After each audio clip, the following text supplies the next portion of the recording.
თავდაცვის მინისტრი დღეს გორშიც იმყოფებოდა. ლევანი ზორია გორის სამხარეო ჰოსპიტალში მევიდა და გვირგვინით შეამკო 2008 წელს ქალაქის დაბომბვისას გარდაცვლილი ექიმის გიორგი აბრამიშვილის მემორიალი.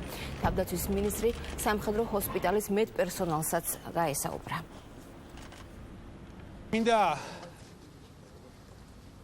ქედი მოვიხარო მის წინაშე, მისი ოჯახის წინაშე, განსაკუთრებით მის მშობლებს და დედას უთხრა, რომ გმირიშვილი გაზარდა.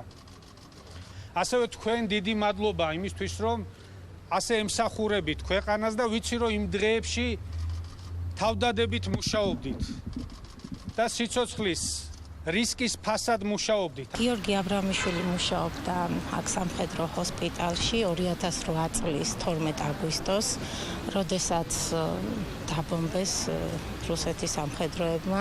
მაშინ აქ ეზოში ჩამოვარდა ჭურვი და მაშინ დაიღუპა.